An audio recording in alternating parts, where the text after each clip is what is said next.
वालेकुम सलाम। आपका नाम मैडम? मुसरत इजाज़, स्कूल का नाम? अलकायद पब्लिक स्कूल। कितना अर्सा हो गया माशाल्लाह इस स्कूल को? अल्हम्दुलिल्लाह 11 साल हो गए। माशाल्लाह। तो इस वक्त मौजूदा क्या हालात हैं? मौजूदा हालात अब जो नाउ डेज़ है वो तो बेटर हो गए हैं, लेकिन अगर आप पिछले हवाले से पूछ लें ड्यूरिंग द कोरोना, तो उसमें तो बहुत हालात मिज़रेबल थे। ये समझ लें कि अगर रेंट आउट कोई इदारा है तो वो उसको ज़्यादा हर्डल्स आई हैं। हमें भी मसला हुआ है, क्योंकि 1 2 3 महीनों की बात नहीं थी। ड्यूरिंग ओवरऑल पूरा तकरीबन 1 साल की ही यही सूरत-ए-हाल शदीद तरीन रही है। अब बेहतर होगी, पहले से सूरत-ए-हाल बेहतर है। हमें भी प्रॉब्लम हुआ, लेकिन मेरा ख़्याल है कि उनकी निस्बत कम हुआ है जो रेंट पे थे, क्योंकि बिल्डिंग खुद की थी, इसलिए मुझे सर्वाइव करना ईज़ी हो गया था। तो स्कूल का नाम? अलकायद पब्लिक स्कूल, ये किस जगह पे ये वाक़ है? नवाज़शाबाद में DHEME सोसाइटी के अंदर एक लोकेलिटी है, छोटा सा, जैसे फैसल टाउन में कोठा पिंड है या किसी मॉडल टाउन के अंदर जो गांव है, इसी तरह ये गांव बहुत पुराना है। तो कितना अर्सा हो गया मेरी बहन स्कूल को? तकरीबन 11 साल हो गए। माशाल्लाह। अच्छा, ये बताएं कि बच्चों के वालिदैन को शऊर है, यहाँ पे अवेयरनेस है? शऊर दो तरह का होता है। एक होता है रस्मी शऊर, जो से अब रस्म है कि पढ़ाना है। एक होता है नॉलेज हासिल करना या तालीम हासिल करना या सीखना या एम समझ के ज़िंदगी गुजारना। वो शऊर ना होने के अभी भी बराबर है।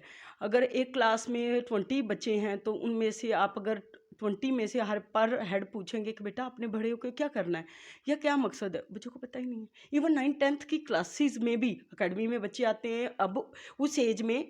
अब कहते हैं ना कि टेक्नोलॉजी का दौर है, और बच्चे जो मेंटली बहुत कॉन्शियस हैं, इसके बावजूद बच्चों से जब ये क्वेश्चन किया जाता है, बेटा आपने मैट्रिक के बाद क्या करना है या आपके क्या इरादा है या आगे आप क्या करना चाहते हो, वो चुप हो जाते हैं। अगर कोई, मैं फिर आगे से अक्सर ये कहती हूँ कि बेटा आप चाहते हैं कि अगर आपके वालिद रिक्शा चलाते हैं तो आप भी रिक्शा ही चलाओ, या आपके पापा माली हैं तो आप भी माली ही बनो। आपको समथिंग बेटर करना चाहिए ना। अगर आप पढ़ रहे हैं यहाँ पे, तो आपको कुछ ना कुछ ज़हन में होना चाहिए। तो मोस्टली बच्चे चुप हो जाते हैं आगे से। इसका मतलब है यहाँ पे इसको शऊर हाँ, कहते हैं, शऊर सही इसको बात। कहते हैं कि आपका ऑब्जेक्टिव आपको पता होना चाहिए। आपको पता होना चाहिए कि मैंने कुछ करना है। बच्चों को कुछ पता ही नहीं कि हमने क्या करना है। इट मीन्स मैंने वहाँ से अंदाज़ा लगाया है कि रस्म है। आपका बच्चा स्कूल नहीं जाता, यार स्कूल भेज देना, क्या करना, आजकल बच्चे तालीम के बगैर गुजारे ही नहीं। ये एक डायलॉग है। हम प्रैक्टिकली इस डायलॉग को अगर फिट करें तो फिर हमारी ज़िंदगी में एक और अलग से चेंज आएगा, लेकिन हम प्रैक्टिकली नहीं ले रहे। प्रवर्ब बन गया है। यार बच्चे स्कूल जा रहे हैं, स्कूल किस मकसद के लिए जा रहे हैं, स्कूल एजुकेशन के क्या फ़ायदा है, एजुकेशन के बाद उनकी लाइफ क्या है, या कंपैरिजन जिसने एजुकेशन हासिल की है और जो विदाउट एजुकेशन है, एक अनएजुकेटेड पर्सन और दूसरे पर्सन में क्या डिफरेंस है। छोटी एज में क्या फ़र्क पड़ता है, आफ्टर आप जब आप यंग हो जाते हैं, आप रोज़गार की तलाश में निकलते हैं, आफ्टर एक प्रैक्टिकल लाइफ में जब आप पाते हैं, तो इन दोनों का फ़र्क वो नहीं पता। तो कहाँ तक स्कूल है आपका? मेरा मिडल है। सालाना क्या माशाल्लाह रिजल्ट आपका रहता? 90%, 90%। मोस्टली लोग कहते हैं 100%, 100% नहीं होता। एक क्लास में अगर 10 या 12 बच्चे हैं, तो उनमें से 4 या 5 ऐसे बच्चे होते हैं जो मर-मरा के पास होते हैं, अच्छा ठीक है? मैडम, ये हालिया जो लॉकडाउन में सूरत हाल जो हुई है कोरोना में, स्कूल बंद हो गए हैं। जी, जी। 6 6 माह 8 8 बिल्कुल माह ऐसे स्कूल ऐसे ही। बंद रहे हैं। कई स्कूल तो क्लोज हो गए हैं। तो क्या सूरत आ रही स्कूलों की आपके मुताबिक? इर्द गिर्द तो यही सुना कि जो रेंट पे थे वो स्कूल ख़त्म हो गए, बल्कि हमारी बैक पे भी एक स्कूल था। वो ड्यूरिंग द कोरोना में उसका शायद रेंट पे ही किसी से कोई लेन देन में हो गया। वो कहता था मेरे पास रेंट नहीं है, वो तो घर वालों ने खाली करवा लिया, या इतने उसके ऊपर कर्जा चढ़ गया था। तो इस सूरत हाल को जब अब मैं तो अपने इर्द गिर्द ही देखूंगी ना, सुनी सुनाई बातें भी सुनी भी यही हैं कि 60% स्कूल बंद हो गए हैं जो रेंट पे थे, मैंने ये सुना है। लेकिन अपने इर्द-गिर्द देखा, 2 ही यहाँ स्कूल हैं, तीसरा वो था, वो क्योंकि रेंट पे था, इसलिए वो नहीं दे पाए। तो यहाँ से सूरत-हाल का अंदाज़ा लगा लें कि एक जगह पे अगर 3 से 4 या 5 स्कूल हैं, उनमें से 2 तो क्लोज़ हो गए। अगर हर एरिये में अगर 2-2 3-3 स्कूल रेंट आउट पे हैं, तो वो क्लोज़ हो गए। तो तो यहाँ पे सूरत-हाल कैसे बच्चों पे होगी? भी असर पड़ा? बहुत, बहुत ज़्यादा, बहुत ज़्यादा। मैं समझती हूँ कि आप ये सोच लें कि अगर 2 छुट्टियाँ या 3 छुट्टियाँ आ जाएँ तो 4th डे जब बच्चा दोबारा स्कूल आता है, तो वो ऐसे होता है जैसे पूरा वीक पीछे उसने पढ़ा ही कुछ नहीं है। तो जब 6 टू 7 मंथ्स या पूरा साल अगर बच्चा नहीं रहेगा, प्रेज़ेंट नहीं आए होगा, तो फिर क्या सूरत-ए-हाल होगी। ये समझ लें कि पीछे से जो स्पेशली छोटे बच्चे, बड़े बच्चे फिर भी कवर अप कर रहे थे, एकेडमीज़ कहीं न कहीं पढ़ रहे थे, कहीं न कहीं लिंक का उनका रहा है स्टडी से।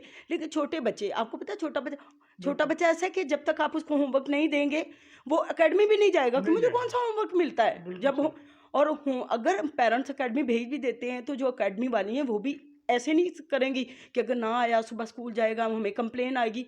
रिस्पॉन्सिबिलिटी से काम बच्चे कोई नहीं। तावन किया हुकूमत ने आपसे?